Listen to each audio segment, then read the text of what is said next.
in the Factor follow-up segment tonight, as we've been reporting, violence in Chicago out of control. The murder rate in the Windy City is up 31% from last year. And now there's a growing call for President Obama to speak out about the violence in his adopted hometown. Take a look at this. It's the cover of a prominent black newspaper there asking the question, Mr. President, what's the deal? Why so long to speak out against Chicago violence?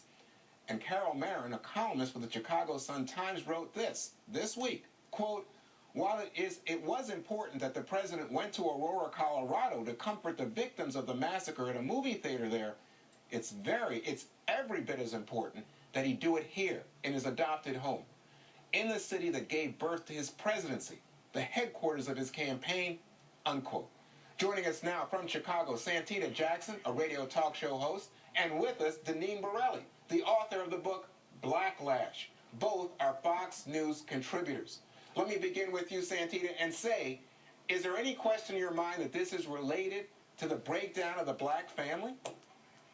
You know, I think this is the breakdown of the American family. The fact is, a Northwestern University study in 2010 showed us that the gunshot deaths in urban America are roughly equal to that of the gunshot deaths in rural America. I think we've got to look at what is happening in our country. We have a violence epidemic that's rooted in joblessness, that's rooted in a breakdown in our social fabric. And I just don't think you can isolate it and just focus on the black community. You've got to look at the broader community. But you look at the statistics, who's getting shot, who's doing the shooting. I don't think there's any question it's black on black crime. I mean, you got to acknowledge this. No.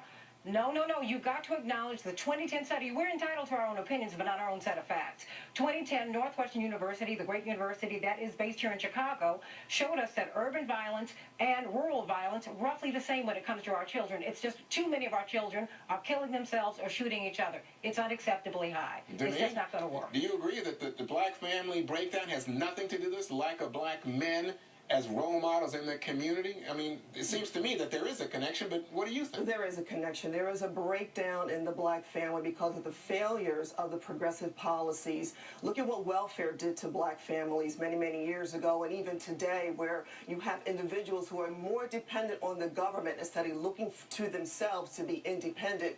But what we have is the black establishment they don't want to talk about the failures of the progressive policies, like high taxes, like failing public schools, high pregnancy rates. They don't want to talk about that because that will expose the failures of their policies and what they back, what they stand for. So what we need really is a hostile takeover of the black establishment. Hold them accountable for what they say and what they do, because they're doing it a disservice to the black community. Santita, I want to get you on this because I want to hear Christian-like. I want to ask you if you agree that there's some people, black leaders, who just don't want to deal with the problems in the black community, especially when it comes to high rates of out-of-wedlock births, children who don't have dads, no role models. Do you think there are people who say, let's not talk about that? No, not when I'm in the black church and I'm a product of the African-American church. These are discussions that we have all the time. But I think that pathologizing black people really misses the point. This wave of black-on-black crime was white-on-white crime in 1890 to 1930 in Chicago, when you had a wave of white European immigrants who came here and who were forced into slums, who had no jobs, whose life options were cut. Dennis Blair, the former head of our intelligence agency, said that this economic crisis in which we find ourselves would rip the social fabric, and that is what we're seeing. But what's happening in rural America? You know what? Look, Juan, I want us to connect the dots in Chicago. Yeah. What's happening here is awful, but I think we need to connect the dots across the country, because since Gabby Giffords was shot in January of 2011, we've had 60 mass shootings, and no one wants to connect those dots, and I want us to do that because we have too much violence in America, wherever it is. I'm glad to connect dots, but when I connect dots, I go Chicago, I go Philadelphia, I go Baltimore, I go Houston, and you know what? I see black people killing black people. That's what I see, and I don't know how you can avoid seeing this. No, I'm not avoiding that, but I think that you're doing a great deal of avoidance, Juan, because you are avoiding what's happening in the broader country. What about the mass killings? Well, why doesn't the black establishment talk about these deplorable crimes? Hang on a second.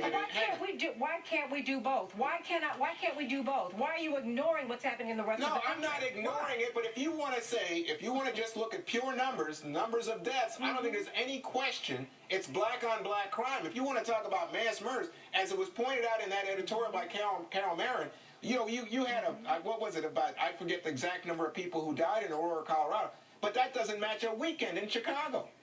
But I'm looking at raw numbers, four deaths per 100,000 people, according to Northwestern University study. Look, we have a violence problem in America. You know, it's not just that. Come on, look, it's all over the place. Santita, you know that includes suicides, accidental deaths. Come on, that's what the Northwestern said. That's not what's going on in Chicago. You know what? Wait a minute. No. Hold on, let her respond. Okay, I apologize. Some psychologists are calling these homicides really suicides in reverse. I want us to have an educated conversation about what is happening. Because you know what?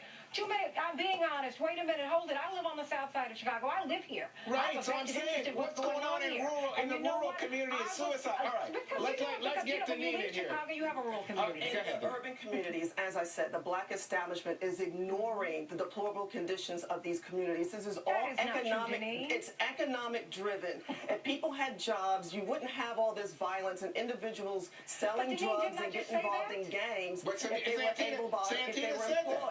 said that. But we're also talking about how there are black liberals who are not addressing the fact that the progressive policies have failed the black community.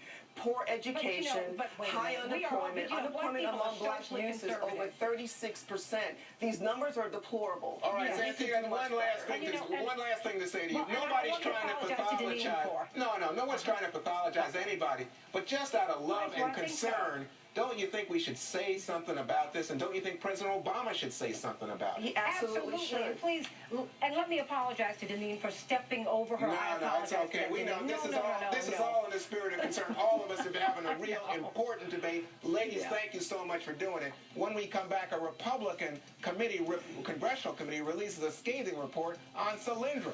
We'll have the details. Stay